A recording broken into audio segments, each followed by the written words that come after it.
Olá, sejam muito bem-vindos a mais um episódio da quarta temporada do podcast Café com Fé, o podcast do Instituto Católico de Liderança. Nossa missão é despertar a consciência da vocação cristã para transformar a sociedade com sua visão e testemunho. Meu nome é Adriano Dutra e hoje, no nosso episódio número 107, o nosso tema vai ser reflexões sobre a reforma tributária. Esse programa está sendo gravado, estará disponível em áudio no nosso podcast Café com Fé. Você pode acessar o Café com Fé através das plataformas de podcast do Spotify, da Apple e também dentro do aplicativo de meditação católica Seed Time. Esse programa também estará em vídeo no YouTube do Instituto Católico de Liderança. Se você está assistindo no YouTube, não esqueça de curtir nosso canal, se inscrever no nosso canal e acompanhar nossos conteúdos. Aproveito todos também para fazer um convite para baixarem o aplicativo de meditação católica Seed Time. Seed Time é um aplicativo de meditação católica cujo objetivo é ofertar conteúdo para aprofundar a Sagrada Escritura e criar o hábito da oração diária. Então não deixe de baixar o aplicativo Seed Time, tem diversos conteúdos lá dentro. E, além disso, todos os episódios, todos os 106 episódios do podcast Café com Fé estão disponíveis também no app Seed Time. Então, aguardo vocês lá, acompanhando todo o nosso trabalho e também utilizando para criar esse hábito e ter ferramentas para melhorar a sua oração diária. Pois bem, pessoal, então vamos iniciar nosso programa de hoje. O nosso tema será reflexões sobre a reforma tributária e, para tanto, eu tenho a alegria de receber um especialista no tema, um grande especialista no tema, doutor Cassiano Menck. Cassiano Menck é advogado, professor de Direito Tributário da Universidade Federal do Rio Grande do Sul. É doutor e mestre em Direito Tributário, também pela Universidade Federal do Rio Grande do Sul, e coordenador nacional da área tributária do Silveiro Advogados. Além de toda essa carreira na área jurídica, Cassiano também é cantor e compositor católico. E na parte mais final do programa, vamos falar um pouquinho sobre isso também. Então fique aí, vai estar excelente o nosso encontro de hoje. Pois bem, Cassiano, prezado amigo, seja muito bem-vindo ao Café com Fé. Muito boa noite, olá a todas e a todos. Quero dar um abraço carinhoso a todos que estão nos escutando, a todas também. Adriano, obrigado pelo convite, um prazer estar aqui e fazer parte dessa iniciativa que é tão importante, né, para nossa cultura e também para nossa fé. Afinal de contas, a gente precisa, eu lembro de uma mensagem do Monsenhor Urbano Ziles. A gente precisa dar razões para a nossa fé e o cristão precisa se posicionar no mundo em que vive, né? Cassiano, que muito tempo esteve envolvido com o movimento Emaús, né? E o Vanuzilis Exatamente, que toca o movimento Emaús aqui em Porto Alegre, né? exatamente, Adriano. Mas muito bem. Mas, Cassiano, nosso programa sempre, a gente tem... Os nossos temas às vezes variam, né? Às vezes, para um lado, um pouco mais de testemunho, às vezes um pouquinho mais profissional, mas nosso grande foco aqui sempre foi as lideranças católicas, né? Ajudá-las na formação e etc. E mostrar essa unidade entre vida profissional, né? Também vida de espiritualidade, vida pessoal, né? Dos nossos convidados. Então, esse foi sempre o tom, né? E hoje, como é um tema muito importante, a gente resolveu te convidar para falar aqui um pouco sobre essa questão da reforma tributária, mas depois também a gente quer dar essa pitadinha lá, Vamos né? lá, vai ser De muito legal. misturar a vida pessoal com a espiritualidade também com essa carreira profissional. Mas, pois bem, Cassiano, faz tempo, assim, tem uma expressão no Brasil que a gente vive num tal de manicômio tributário, né? Durante muitos anos, eu ouvi toda a minha vida que era necessária uma reforma tributária, e agora nós estamos num processo de reforma tributária. Então, eu queria ouvir um pouquinho de ti, assim, já nessa introdução, né? Primeiro, entender aonde estamos, né? Ainda é um projeto, onde que estamos hoje nesse cenário de reforma? Não, maravilha, olha só, nós estamos, na realidade, num momento em que há uma PEC, um projeto de emenda constitucional, que é a PEC 45, né, proposta em 2019, e esta PEC, que visa modificar a Constituição, ela passou recentemente, né, nos últimos dias, passou pela Câmara de Deputados, foi aprovada em 2 turnos na Câmara de Deputados, e agora ela segue para o Senado Federal, onde também, para que se transforme aí sim numa emenda à Constituição, para que passe a efetivamente valer, ela tem que ser aprovada também no Senado Federal. Ou seja, é um projeto que visa alterar a Constituição. É um projeto que já passou pela Câmara de Deputados em 2 turnos, foi aprovada com 308 votos, quando na realidade precisaria de 300, ou melhor, com 368 votos, precisando apenas de 308. E agora vai para o Senado Federal para ser lá debatida e aprovada. A ideia, Adriano, é que agora, com a retomada dos trabalhos do Senado em agosto, esse tema seja debatido no mês de agosto e vá à votação no início de setembro no Senado Federal. Uhum. E, Cassiano, uma vez que, vamos supor que ela seja aprovada em setembro, vamos pegar esse cenário Sim. mais rápido, digamos. A questão de aplicabilidade dela, ela tem um período de vacância, ela entra de imediato? É Como é que funciona? interessante essa pergunta. Na realidade, a emenda constitucional, em geral, ela, uma vez publicada e promulgada, melhor dizendo, ela passa a viger imediatamente, né? Todavia, como essa é uma emenda que cria tributos e que dá, na verdade, ela não, ela prevê a possibilidade da criação, ela outorga competência para tanto, ela passa a viger a partir do ano subsequente. Mas ela, Adriano, nas suas disposições normativas, ela estabelece que os tributos que estão sendo criados, né, o IBS e a CBS, eles passarão a ser cobrados a partir de 2026. Então, ela modifica o sistema tributário, ela, em tese, já produz efeitos desde a sua publicação. Como ela cria tributos, ela só pode vigiar a partir de 2024, mas ela própria estabelece que os tributos novos só passam a ser cobrados em 2026. Ah, entendi. Muito bem. Então tem um E, tempo aí sim, de vacância, né? Como você falou. na verdade ainda tem uma série de leis que têm que ser feitas ainda para complementar, né? Exatamente, exatamente. Na realidade, para o pessoal que está nos acompanhando entender, a emenda à Constituição, ela não cria propriamente o tributo. Ela autoriza que os entes federados criem, por meio de lei, o tributo. E esses tributos que estão sendo autorizados pela nova emenda, eles serão criados por lei complementar, ou seja, por lei de iniciativa do Congresso Nacional, né?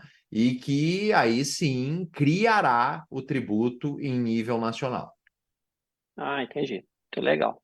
E, Cassiano, assim, tu citaste que a reforma, o projeto, né, iniciou em 2019, iniciou em 2023, e hoje é natural no Brasil, além de futebol, todo mundo entende de tudo, né?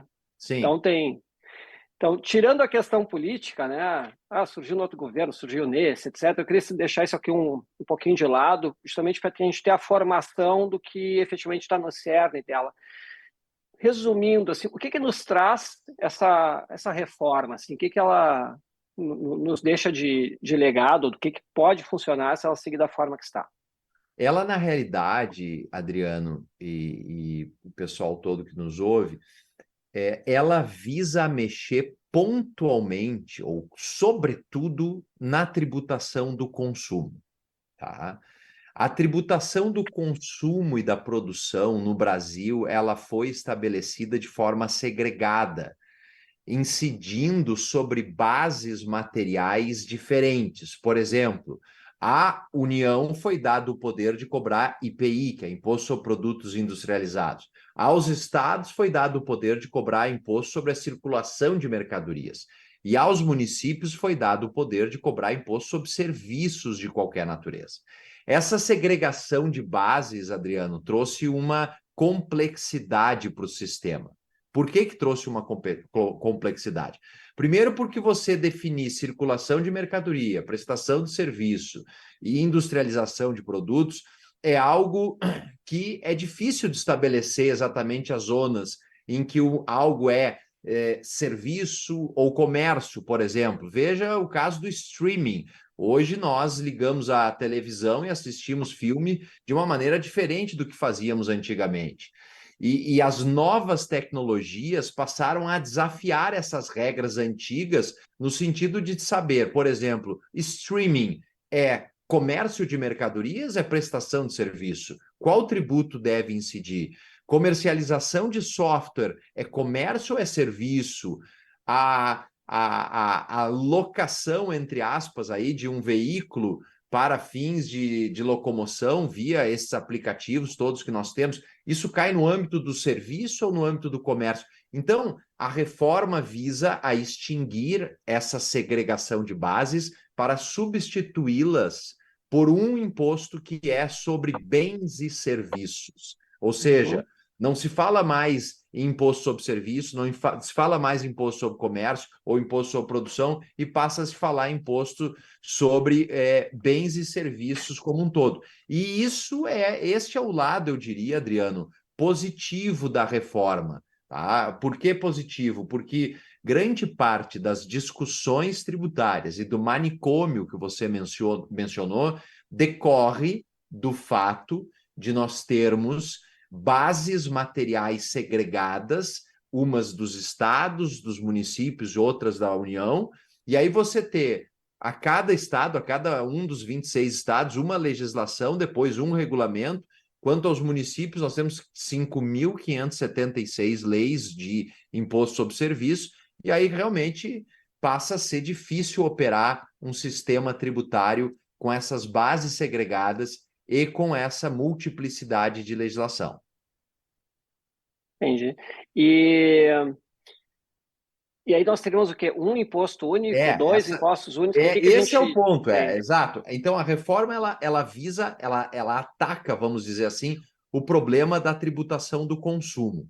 E ela extingue 5 tributos e no lugar desses 5 cria 2. Quais sejam? Ela extingue o ICMS, o ISS e o IPI.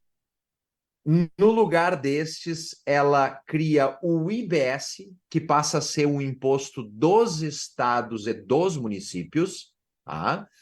E ela extingue as chamadas contribuições COFINS e PIS, e no lugar da COFINS e da contribuição ao PIS, cria a chamada CBS, que é a contribuição sobre bens e serviços. Moral da história: saem esses 5 tributos e entram 2 co-irmãos.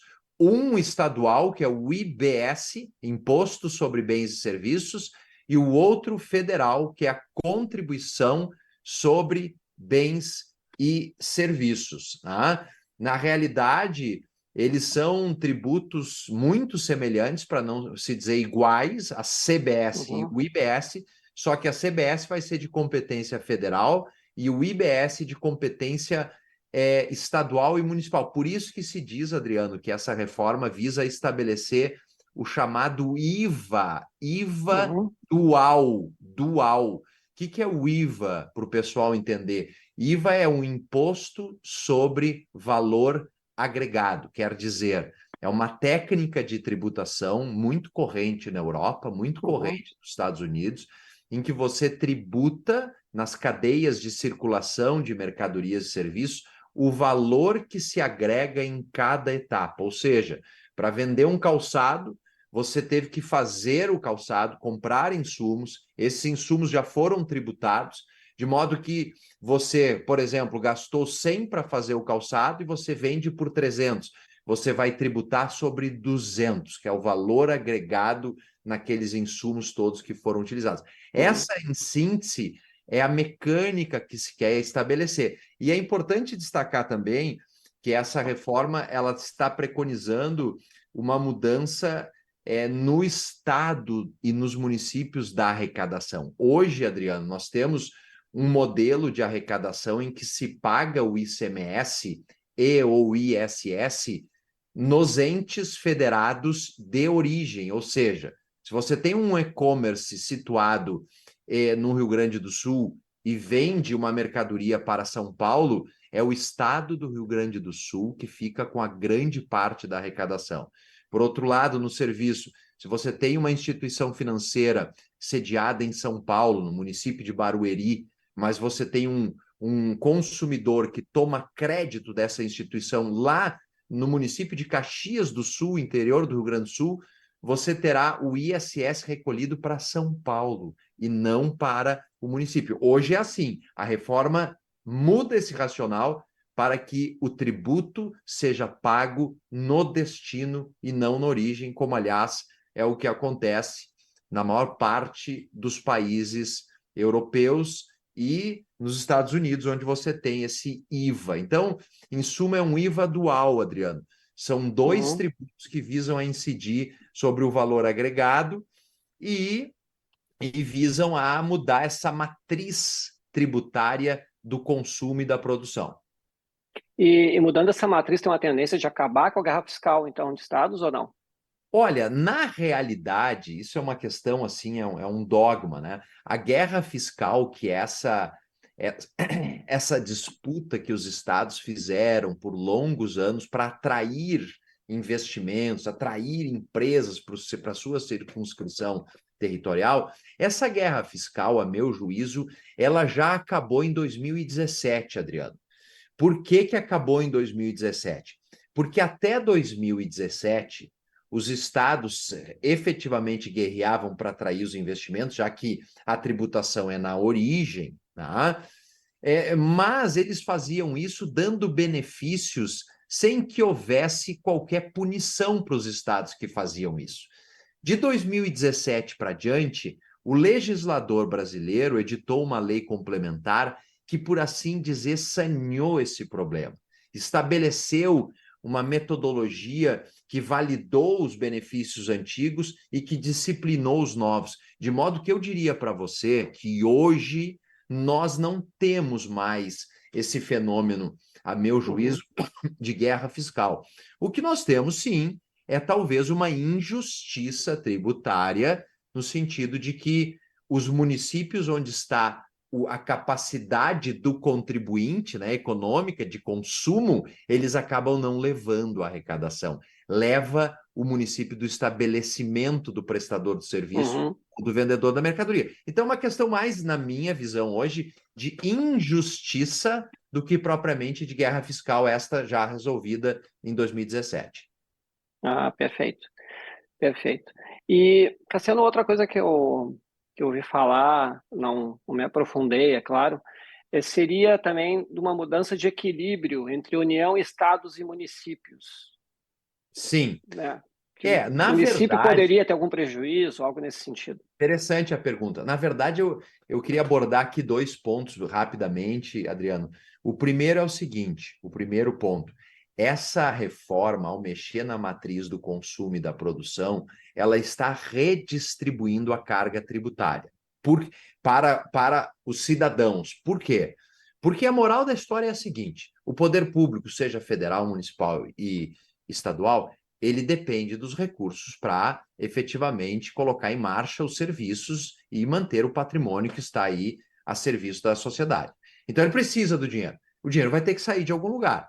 Muito bem. O que a reforma está fazendo claramente? Está aliviando a carga tributária do setor da indústria e agravando a carga tributária do setor dos serviços. Então, o que está acontecendo em matéria de contribuintes é uma redistribuição da carga. Você vê, por exemplo, uma indústria hoje, se você vai somar IPI, se você vai somar o ICMS, se você vai somar PIS e COFINS, ela vai ter uma tributação superior a 40%. Com a reforma, essa tributação vai para 25%, 28%. Já o serviço, hoje tem uma carga tributária de 8, 8,5, 9, quando muito 10, vai para 25. Então você puxa o cobertor um pouquinho para tapar a indústria, mas você destapa lá o serviço. E no âmbito da sua pergunta, mas como é que fica o equilíbrio federativo? Eu diria, eu já tive a oportunidade de me manifestar em audiência pública sobre esse tema, e no meu entendimento, essa reforma ao estabelecer uma alíquota única, sem fazer ressalvas para alguns setores, como o dos serviços, me parece que essa reforma, essa PEC, ela viola o direito à igualdade, ela viola uma ideia de justiça não individual, porque a gente não pode ter um regime tributário só para nós, mas uma justiça particularizada que vê situações concretas, como a dos prestadores de serviço, que, diferentemente da indústria, não tem tantos créditos para poderem abater lá naquilo que se chama de IVA, né? A indústria tem muitos créditos. E, de outro lado, nesse equilíbrio federativo, me parece que tem um problema também, Adriano, porque hoje em dia os municípios podem estabelecer benefícios fiscais para atrair uma empresa de tecnologia, para desenvolver um polo de software, para fazer um hub de negócios naquilo que lhe é competente, ou seja, o ISS. Os estados também podem assim agir. Com a reforma, do jeito que está posta, os estados e os municípios perdem uma palavra fundamental que significa autonomia para fazerem gestão financeira. Não é que vão perder dinheiro, mas vão perder liberdade, vão perder autonomia para poderem gerir e dizerem, por exemplo, olha, eu quero fazer um programa aqui para atrair a empresa A, B ou C. Isso vai acabar. Então, me parece que haverá um desequilíbrio federativo não nas receitas, mas na autonomia de fazer gestão financeira. Entendi, perfeito. Sim, então, na verdade, o município vai ter que buscar, assim, vou ter que dar uma logística melhor, vou ter que dar uma estrutura Isso, energética melhor, e não isso, necessariamente vou dar um terreno sem IPTU. Ele tem que fazer outros métodos para exatamente. conseguir. Perfeito, Adriano. É isso aí. Interessante. E Cassiano, tu citaste lá atrás como um ponto positivo essa questão, de repente, de simplificação, um resumo, poderia ser um pouco disso, né? Sim. Mas citasse ali a questão da indústria, que reduz um pouco a carga, serviços, que aumentam um pouco a carga.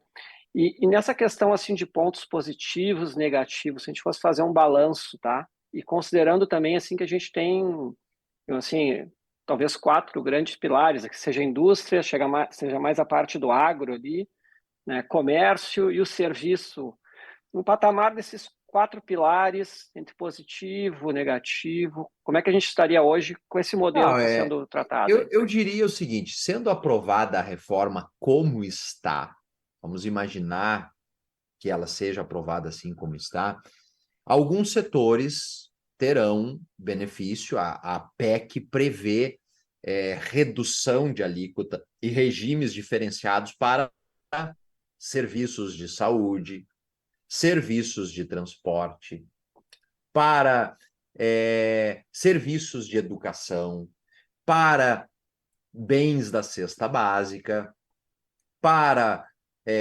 medicamentos, né, para serviços financeiros, para serviços envolvendo atividade imobiliária também, bens e serviços que impliquem atividade imobiliária. Então, tem alguns setores que acabaram sendo contemplados nessa reforma, também o agro, o setor bancário, o setor de operações imobiliárias, o setor da saúde e da educação, vamos dizer assim, esses cinco foram contemplados com a possibilidade de regimes benéficos e com alíquota reduzida em até 60%.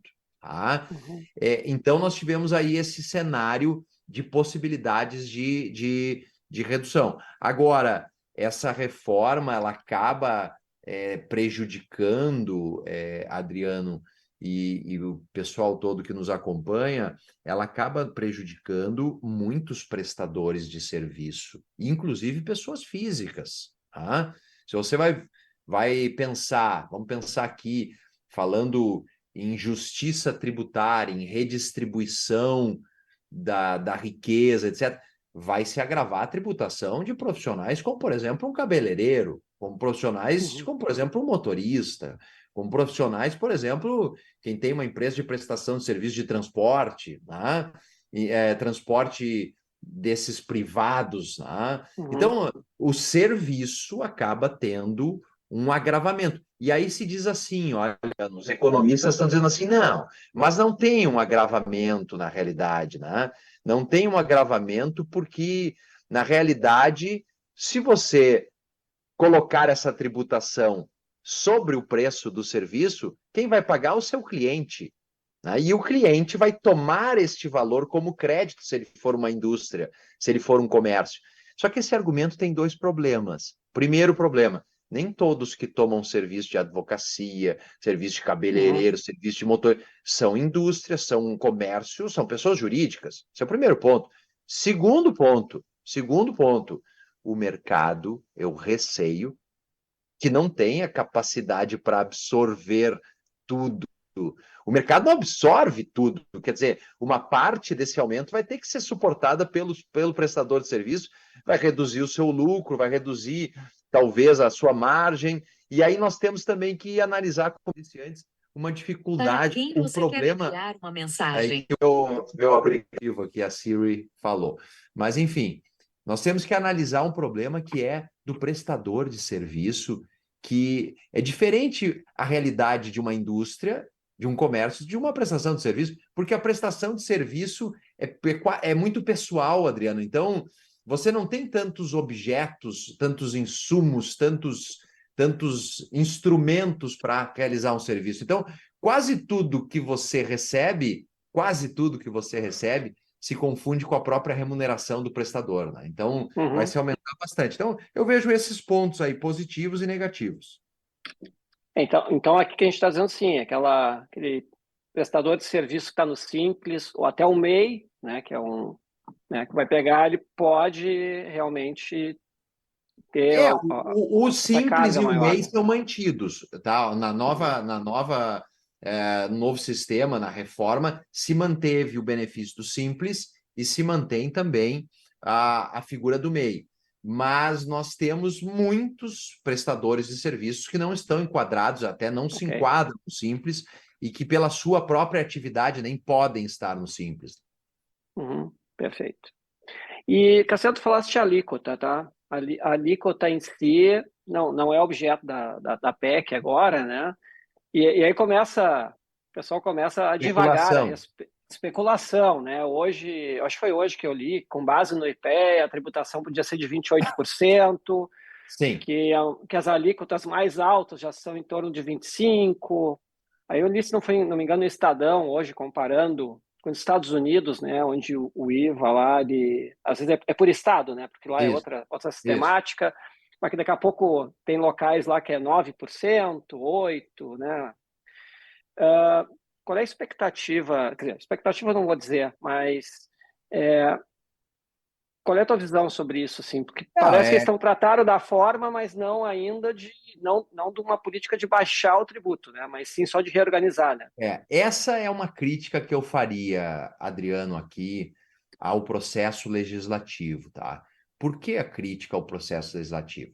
Porque para você passar uma reforma como essa, com esse impacto que existe, que ela provoca, você tem que cenarizar, você tem que criar cenários, publicar os cenários, debater os cenários, cenarizar possíveis alíquotas, quanto será necessário de arrecadação.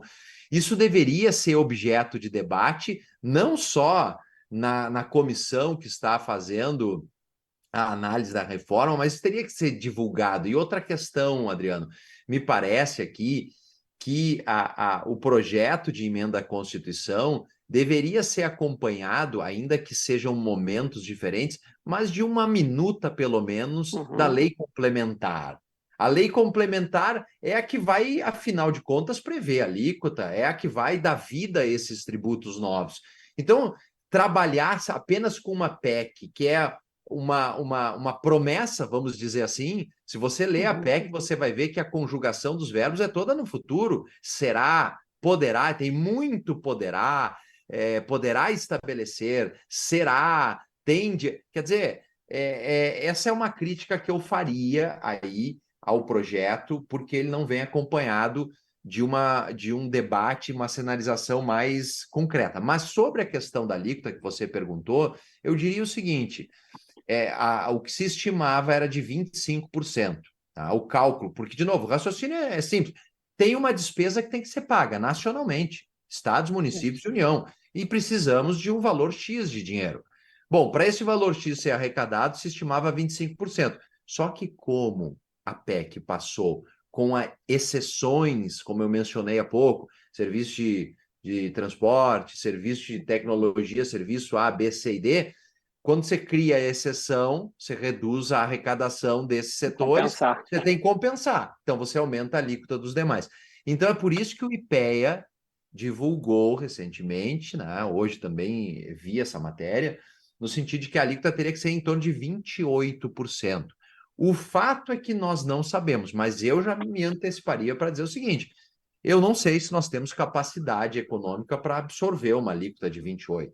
Não adianta você decretar uma alíquota de 28% se essa alíquota ela causar um efeito revés, rebote de desemprego, de baixa, de crise, etc, etc. Então, a expectativa era que ela tivesse no máximo 25%, e ainda assim me parece que teria que, no Senado, ser corrigida para a inclusão de alguns setores com regime diferenciado no âmbito do serviço. É interessante. É porque o que acontece, a questão do percentual também, né? Ninguém quer o percentual na Constituição, né? Embora a nossa Constituição fala quanto é que é hora extra até, né? Isso. Então, assim, esse caminho realmente dela ser acompanhada, né, por um rascunho que seja, realmente seria, acho que poderia tranquilizar o mercado, os Exatamente. profissionais da área, né, em relação a planejamento, né? Embora a gente está falando de 2026, né? Isso.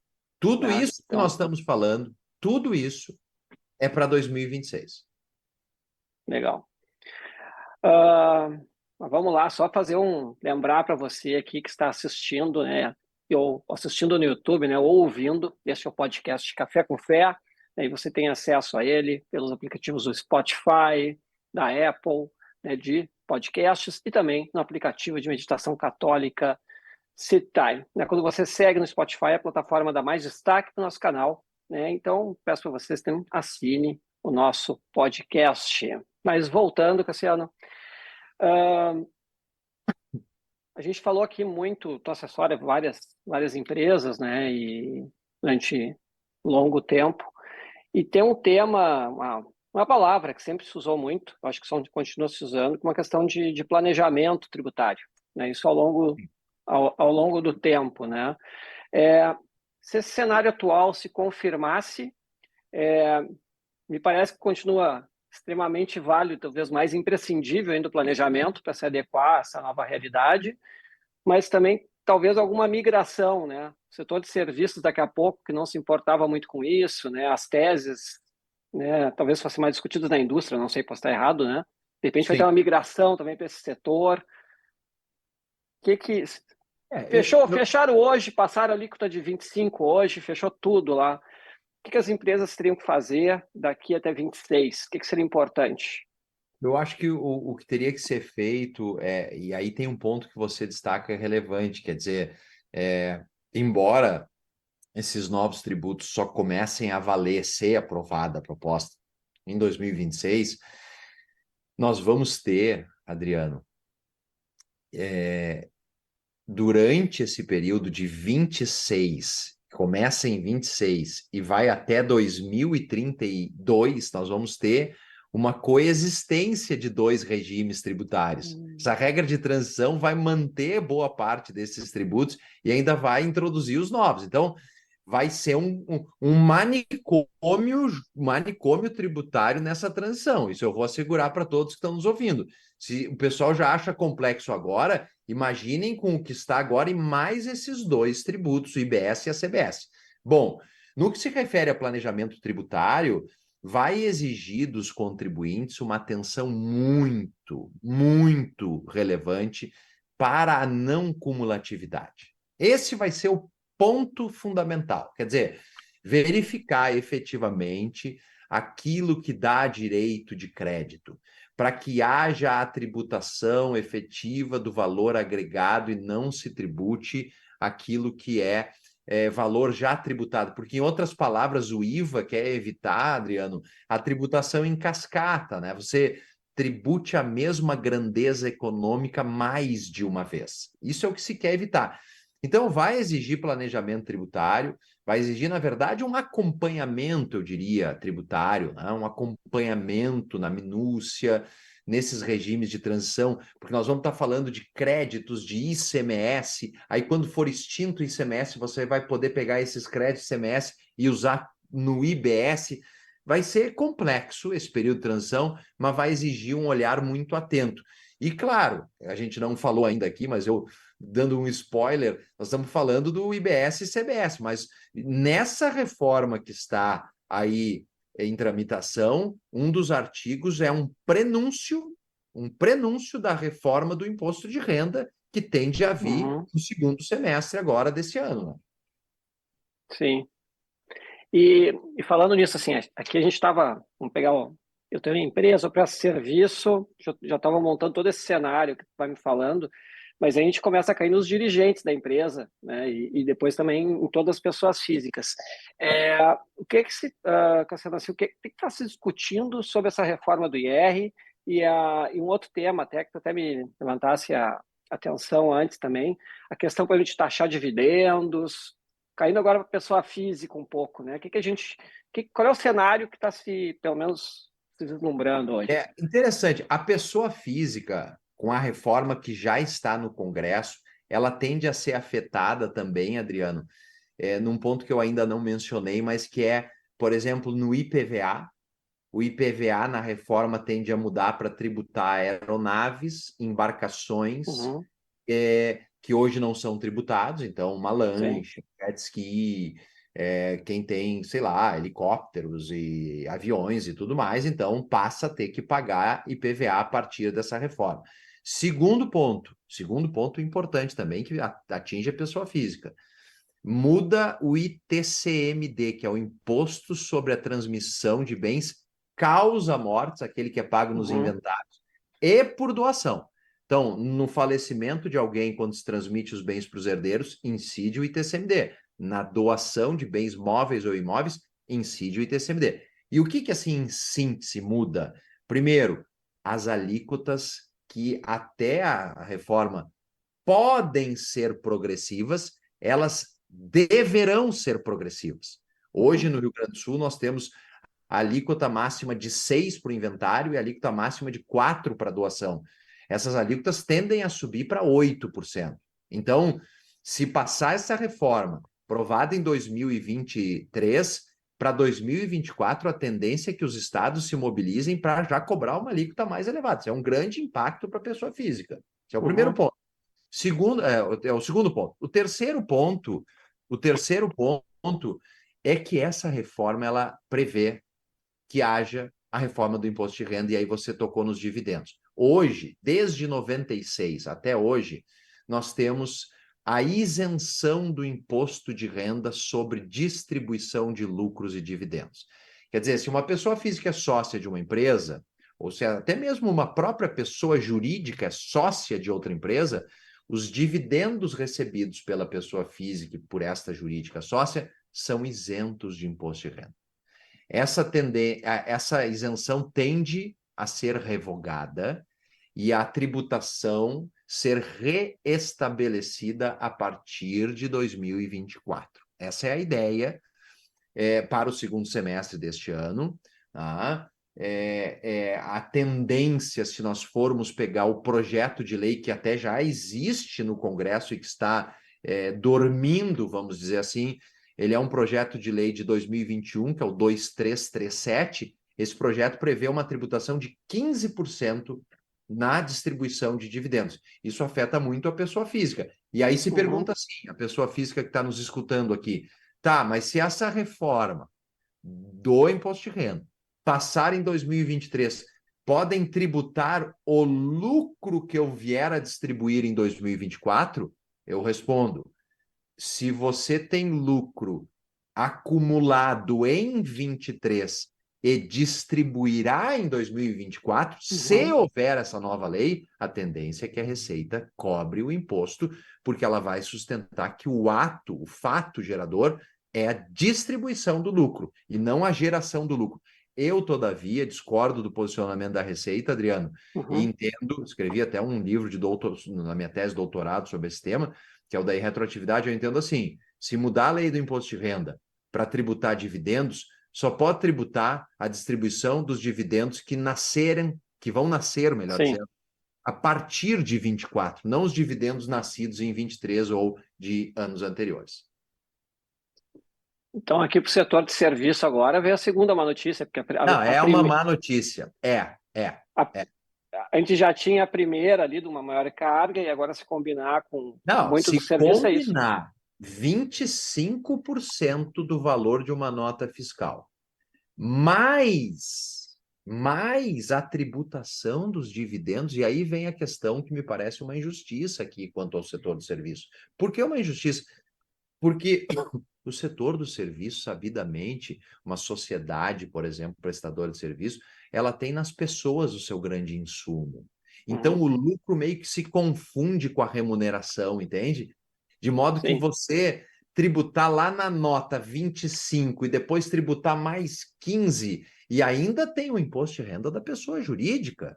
Quer dizer, você vai para uma tributação de mais 60%.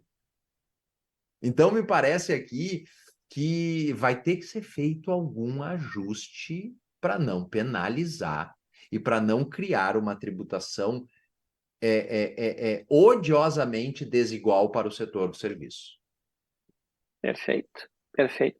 E Cassiano, voltando, se falasse um pouco da herança ali, o pessoal entender também um pouco de diferenças também, vou falar um pouco Claro. do que eu li, né? Mas a questão assim, se eu tenho mais herdeiros, a tributação teria uma variação diferente, ou em relação ao tamanho, ao valor da herança. O escalonamento é nesse sentido. É nesse sentido, é interessante a pergunta. Na verdade, a reforma, ela determina que as alíquotas passem a ser progressivas, ou seja, a alíquota progressiva é aquela que aumenta à medida que cresce a base de cálculo, ou seja, quanto maior a herança, quanto maior o valor da doação, tanto maior será a alíquota. Isso é a progressividade chamada fiscal, quer dizer, visando arrecadar mais, se cobra de quem tem mais, em síntese, tá?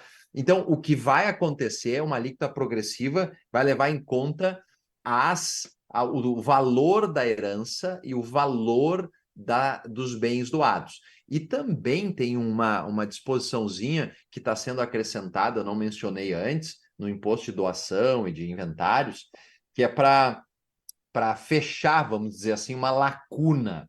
Tem uma lacuna hoje, quando se trata de doações, quando o doador está situado, domiciliado no exterior, né? A lacuna é que não se... porque o tributo é cobrado no domicílio do doador, mas quando o doador está no exterior, vai pagar para qual estado, né? Não tinha solução isso. E a reforma está dizendo, olha, quando o doador estiver no exterior, vai pagar no estado do donatário, ou no estado em que estiver o imóvel, se for o imóvel.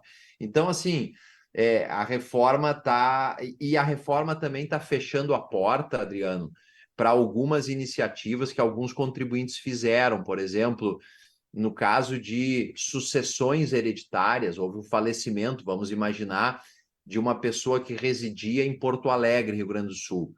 O que se fazia, alguns contribuintes faziam, é fazer o inventário extrajudicial, que é possível, né? Inventário extrajudicial num estado onde a alíquota do ITCD era menor, já que o inventário, em tese, pode ser feito fora do local em que faleceu de cujos, né? A reforma passa a proibir essa atividade. Quer dizer, você vai ter que fazer o inventário no último domicílio do decurso. Muito bem. Não é à toa que é professor, né? Então, mais claro que tudo que falasse fica sendo impossível. Não, Né? obrigado, Uma obrigado. Uma aula, alegria muito bem. participar aqui, viu? Uma alegria participar do Café com Fé. Legal. Mas, Cassiano, fazendo um pré-encerramento, né? Um pré-encerramento desse assunto.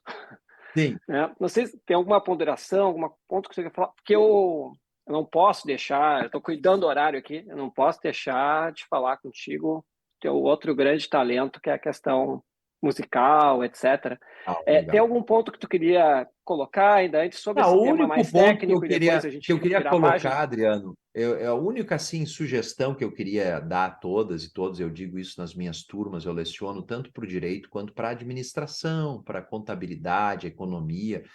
O que eu gostaria de pedir a todos que estão nos ouvindo, a todas que estão nos ouvindo, é que acompanhem esse assunto, se interem desse assunto, pensem nesse assunto, tá?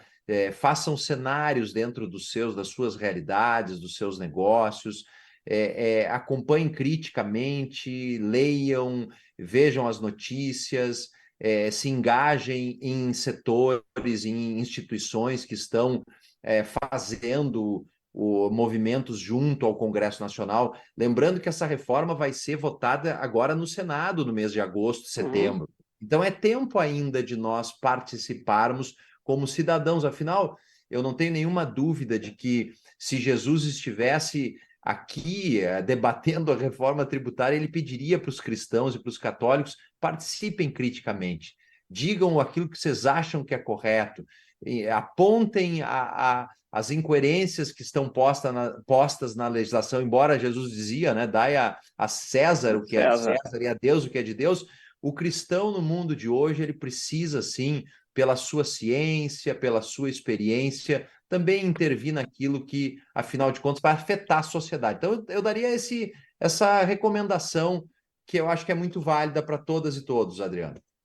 Claro, não, inclusive o Papa, mais de um, não só Francisco anterior, também, já fala da participação política dos cristãos. Então é importante, né? Essa participação de falar com aquele deputado que a pessoa votou, se é que sabe, né? Às vezes o pessoal no Brasil nem sabe quem votou mais, mas isso aí, participar de entidades, né? Entrar nessa discussão, né? Porque Exato. depois que está feito, eu tento consertar o que já existe, né? Então essa parte de planejamento e prevenção é importantíssima. Mas muito legal. Mas eu queria, então, primeiro, para quem está nos escutando, lembrar que esse aqui é o podcast Café com Fé, do Instituto Católico de Liderança, e o nosso lema é Deixai a vossa luz brilhar. E se tem alguém que deixa a luz brilhar, que é o Cassiano, que o Cassiano, além de, vocês já entenderam aqui o quanto ele entende de direito tributário, ele também é um grande artista. Em espanhol se diria cantautor, porque além de cantor, ele é compositor também. Cassiano, eu queria entrar um pouquinho nesse assunto, que até já merece até um programa especial só para a gente tratar Legal. disso. Mas a gente leva sempre no programa aqui uma importância muito grande do cristão, ele ter um testemunho de vida quando está na igreja, né, orando, quando está exercendo sua espiritualidade, mas também no trabalho, por exemplo, família, né? Então isso a gente sempre traz um pouco. Então, como é que é o Cassiano, professor numa universidade federal, Cassiano, consultor de diversas empresas, né, misturado com um católico, músico? Como é que tu faz a conexão dessas realidades aí? É legal, Adriano. É legal você me oportunizar para dizer isso, dar esse testemunho, porque quando comecei eu componho há bastante tempo, mas gravei em 2019, 2020, né? E saiu divulgado aí o álbum Decididamente, está nas plataformas digitais todas aí. E me perguntava: você é músico ou você é advogado ou você é professor? E eu sempre disse a mesma coisa, que é o seguinte: eu sou um católico que recebi uma vocação, um presente, um gift, a vocação que é cantar, compor, falar de Deus pela minha música, né? Tem uma frase de Martim Valverde também que diz o seguinte, que qualquer cantante pode fazer uma canção de amor, mas somente Deus pode transformar o amor em canção. E eu acredito muito nisso, E eu sou um só, eu sou o professor que dentro da sala de aula faço a minha chamada, busco fazer as coisas da melhor maneira possível, trato os alunos como as pessoas mais importantes que tem ali naquele momento, me entrego verdadeiramente no meu escritório, procuro também viver isso no dia a dia. Quanto tem e no mundo tributário, Adriano, a gente tem muitas causas e causas, e você mexe com bilhões de reais, milhões de reais. E às vezes chega uma proposta de algum contribuinte para dizer assim: não, você assina um parecer aqui, porque se eu tiver a assinatura do especialista, eu posso tomar um crédito A, B ou C, e eu não concordo com aquilo ali, Adriano, e eu não assino o parecer. Eu tive já situações em que empresas me disseram: mas se você assinar esse parecer, vai ter mais trabalho aqui, insinuando que se eu não assinasse, não ia ter tanto Sim. trabalho. Eu preferi não ter o trabalho. Eu preferi acreditar naquilo que, no meu entendimento, é correto, porque não é do dinheiro que a gente vive, a nossa vocação não é ganhar dinheiro, a nossa vocação é fazer o bem, é com a ciência, lá na sala de aula, é na música, é na advocacia, ser um. Então, respondendo sua pergunta, eu sou o Cassiano Menck, cantor, compositor, advogado, professor, e onde eu estiver, se eu estiver aqui falando de direito tributário, eu vou dar meu testemunho. Eu não preciso falar da palavra Deus ou Jesus Cristo para dizer o quanto eu o amo e o quanto eu respeito os valores que ele implementou. Eu posso fazer isso numa sala de aula, eu posso fazer isso no meu escritório, com a minha equipe, respeitando as diferenças, a diversidade, tratando as pessoas como pessoas humanas dignas, e na música também, né? E na música também. Então, eu procuro viver, Adriano, como uma integridade. Essa é a questão, essa é a palavra, assim. Buscar ser íntegro ao fazer, ou ser professor, ou ser advogado, ou ser músico, eu viver com intensidade aquilo que Deus me chamou para viver naquele momento. E Cassiano, só pegando o gancho ali da universidade, que eu acho que é importante, assim, é, como é que estão os jovens hoje? Como é que, quando eles se espelham em ti, por exemplo, na tua forma de agir, etc., né? Como é a evangelização nessa forma de lidar com o jovem? Adriano, eu vou dizer uma coisa: o jovem está cada vez mais querendo uma vida ágil, rápida, está querendo conhecimento em pouco tempo. O jovem hoje, ele parece que vive uma era de direitos e não tanto uma era de deveres. Mas tem uma coisa que é comum a todos os seres humanos e que nos jovens se aflora muito, que é o desejo de ser aceito e de ser amado. E no meu entendimento, você numa sala de aula, você vê isso, eu consigo ver. Eu tenho alunos índios, eu tenho alunos negros, eu tenho alunos homossexuais, eu tenho alunos de todas as classes na Universidade Federal, e todos têm uma coisa em comum: eles querem ser amados. E me parece aqui que nas pequenas coisas, assim, da sala de aula, né, você tem uma pergunta, alguém chega assim super travado para dizer: ah, professor, eu vou fazer uma pergunta, não sei se tem fundamento. Você encorajar para dizer assim: não, tem sim, pergunte, qualquer pergunta é importante. Você dá atenção para as pessoas nos detalhes. Para mim, tem sido uma experiência muito rica de construção de um relacionamento que é muito mais de conhecimento, viu, Adriano? É Uhum. de formação. Então, eu sou professor por paixão, eu sempre digo, e vejo que a sala de aula é um grande instrumento, um grande palco, melhor dizendo, para evangelização. Então, como é que está o jovem? O jovem está carente, o jovem está querendo um anúncio de uma coisa bacana. E eu tenho certeza do que eu vou dizer aqui agora, absoluta. Os jovens são movidos por esse testemunho quando você se preocupa por eles, com eles, quando você os ama de uma maneira sutil, discreta, mas verdadeira. Eles sentem e eles valorizam e respondem a esse amor. Que maravilha. E, Cassiano, e como é que é evangelizar através da música? Porque, é claro, na missa tem o folclore, tem o pessoal que canta, mas tu tem um passo a mais. Tu é o que cria a música que o folclore vai criar. Tu tem músicas que são sucessos já no Brasil, que essa pessoa talvez nem saiba, às vezes. Tem Sim. alguém cantando lá e às vezes nem sabe a origem, né? Como é que é ser instrumento de Deus para a evangelização através da música para ti, assim? Como é que... Para mim é uma fonte de gratidão. Eu agradeço muito a Deus. Sabe por quê, Adriano? Porque eu tenho certeza que com a minha musicalidade eu consigo, falando no bom sentido aqui, não é vaidade, Uhum. eu consigo Sim. encantar as pessoas, mas eu me encanto ainda mais por Deus. Eu te digo isso de coração. Para mim, essa é a grande inteligência de Deus. Quando a gente vive a vocação, a gente se alegra porque a gente está fazendo uma coisa e a gente vê as coisas dando certo, e mas que legal que e aí você olha para o lado e a pessoa que está sendo o objeto da sua vocação ou o destinatário dela, da música, também está tocada.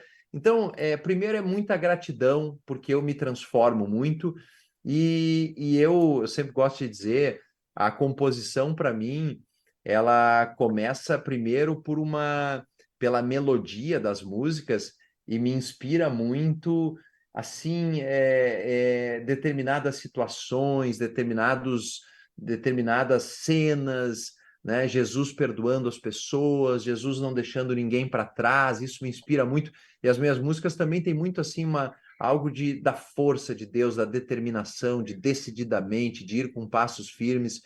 Então, para mim é uma forma de encantar e ser encantado, né? E assim, de colocar a sensibilidade, é a minha forma de rezar, sabe, Adriano? Eu Uhum. não, assim, me converti para seguir Jesus quando eu já era adolescente, adulto, e eu não sei, eu sendo muito franco aqui com todas as pessoas, eu não sou daqueles que sabe os ritos assim na ponta da língua, todas as orações. Eu sei as orações principais, rezo as orações principais, mas a minha oração é muito mais sentir aquilo que Deus quer que eu diga para as pessoas por meio da música. Ah, é muito lindo isso aí. Muito bonito. E, Cassiano, para quem está nos assistindo, vai ver uma coisa é interessante, assim, né? A gente vendo no mesmo programa, né? Tu extremamente técnico e perfeito ali, como professor e como profissional explicando, né? E o quanto parece até que tu te ilumina agora quando a gente entra nesse outro tópico, assim, Mas é dá uma diferente, né? alegria muito grande, é isso, é É isso. Eu fico impressionante. muito, quando eu falo disso, eu tenho certeza que isso é um tesouro que Deus me deu. Eu agora estou indo a São Paulo, eu estou aqui hoje em São Paulo, mas vou a São Paulo, venho a São Paulo para gravar uma participação numa música de Natal que o meu querido amigo Valmir Alencar vai gravar. Então, realmente me alegra demais. É, muito legal, muito lindo. E já fica aqui um convite, eu vou te fazer no ar, de repente, para depois a gente fazer um outro programa especial desse tema, assim, Legal, né? De legal. repente falar de inspiração, né? Tocar algumas músicas, vai ser muito legal. Já faço o convite ao vivo aqui, vai ser uma alegria. E Cassiano, quem quiser ouvir tuas músicas, onde é que encontra? No Spotify? Encontra assim, Qual é o ó. nome? O É boa. CD? Qual é? É assim, todas as músicas estão no YouTube, tá? Tem todas as canções, se você procurar lá Cassiano Men, tem um canal, você vai achar vídeos de palestras minhas, mas vai achar o meu canal de músico católico no Spotify, todas as plataformas, Deezer, Apple Music, e todas as plataformas digitais têm as músicas, né? O álbum foi gravado pela Paulinas.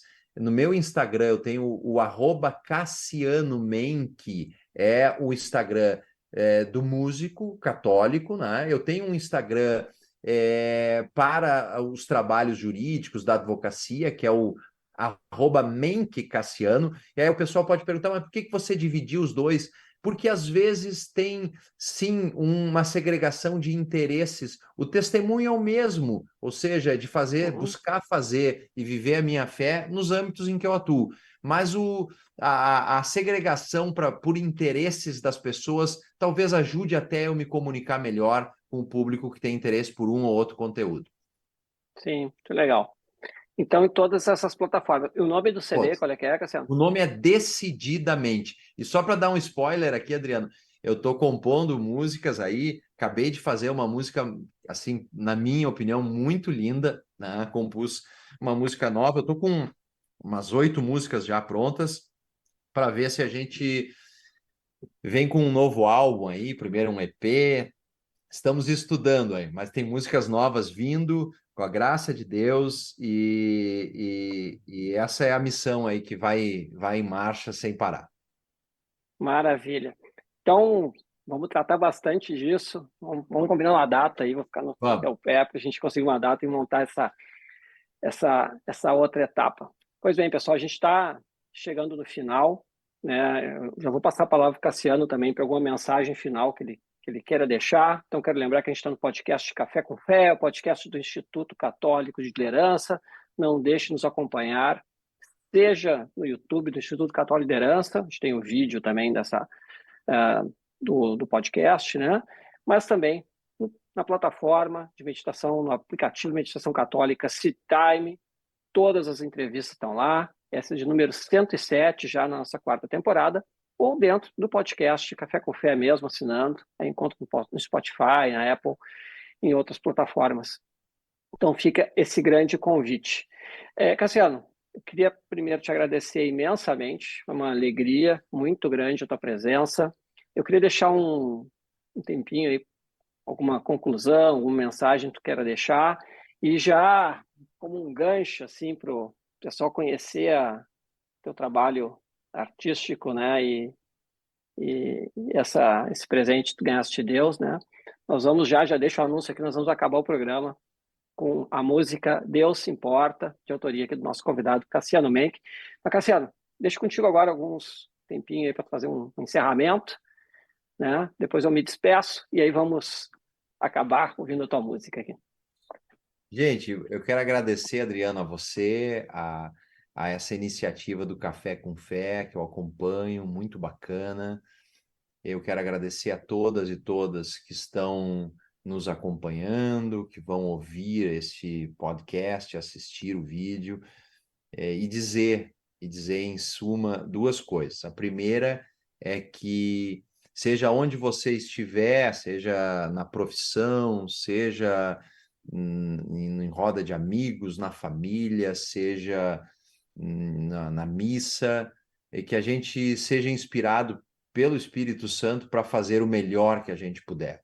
Aqui no tema da reforma tributária, como eu disse, eu convido a todas e todas que se interem do assunto, que criticamente o analisem, que criticamente participem dessa discussão que é muito relevante, afinal de contas é um ato de cidadania, é um ato que o católico deve se envolver, com o qual deve se envolver, e essa reforma tende a mudar muita coisa no nosso dia a dia, muita coisa na nossa vida, então é importante que nós nos inteiremos.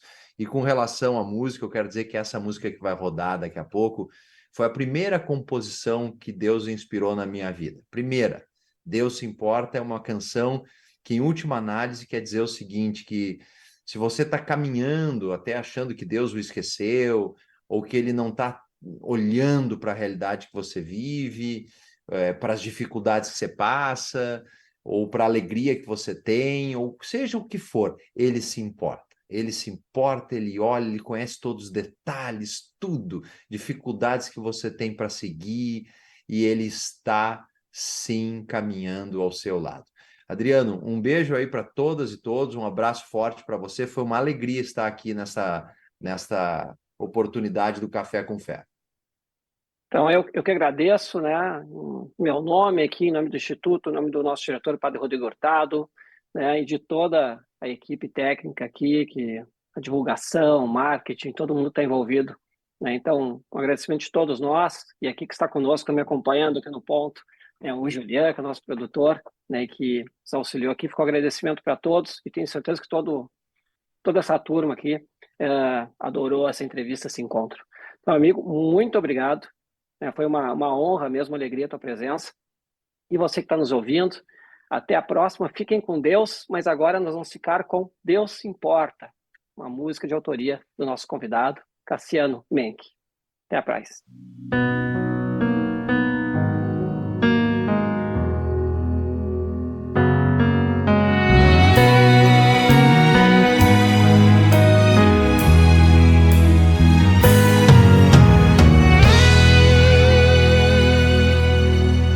Pai amou o mundo pela vida de Jesus.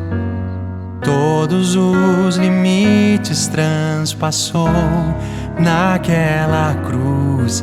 Se hoje os problemas não te deixam caminhar, saiba que tua sorte o Senhor pode mudar.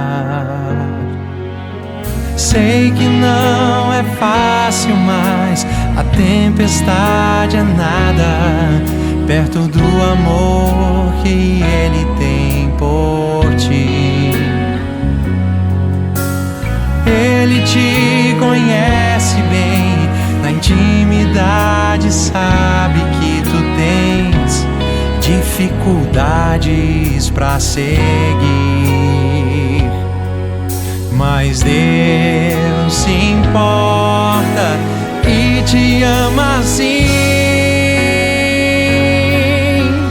Vai, o vento sopra forte, é Deus Pai que quer falar.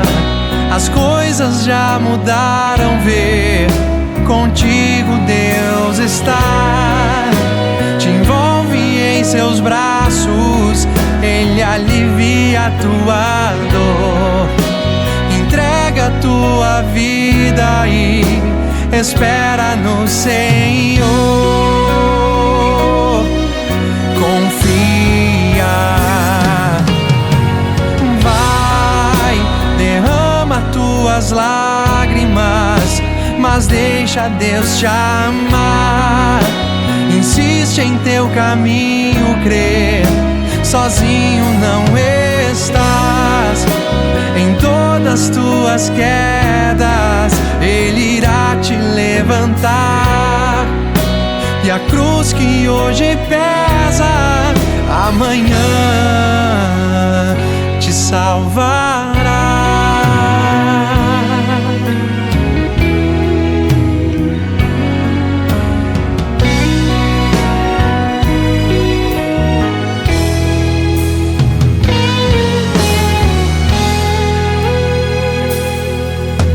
Sei que não é fácil, mas a tempestade é nada perto do amor que Ele tem por ti. Ele te conhece bem, na intimidade sabe que tu tens dificuldades pra seguir. Mas Deus se importa e te ama assim. Vai, o vento sopra forte, é Deus Pai que quer falar. As coisas já mudaram, vê, contigo Deus está. Te envolve em seus braços, Ele alivia a tua dor. Entrega a tua vida e espera no Senhor. Confia. Vai, derrama tuas lágrimas, mas deixa Deus te amar. Insiste em teu caminho, crer, sozinho não estás. Em todas tuas quedas Ele irá te levantar. E a cruz que hoje pesa, amanhã te salvará. Amanhã te salvará. Amanhã te salvará.